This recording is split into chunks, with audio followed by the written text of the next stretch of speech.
How's your seed? Kumusta yung naitanim sa'yo? Kumusta yung natanim sa'yo? Tumanim ba? Dumaplis? Umiwags ka? Amen? Amen? Pag nangangaral ba si pastor ng Word of God, ng seed, umiiwas ka ba? Nasasaktan ka ba?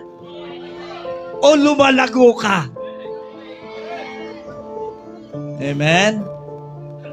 Lalo pagka magaling ka sa mga tradisyonal, ang hirap bungkalin ng puso para mataniman ng Word of God.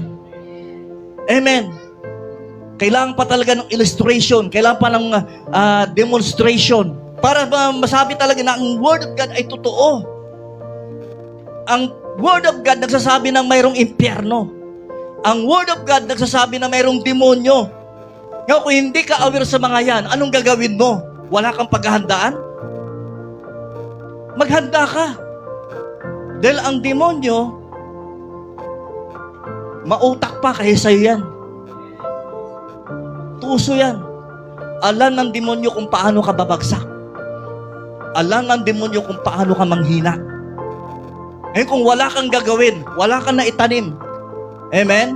Kaya pag natanim yung Word of God sa'yo, mag-shape yan sa'yo. Halimbawa, mag-shape yan ng helmet of salvation. Word of God yun. Word of God and Holy Spirit, mayroong makikreate. Ability and power. Now, ito ang magiging sandata mo rin, yung Word of God pag naitanim sa'yo.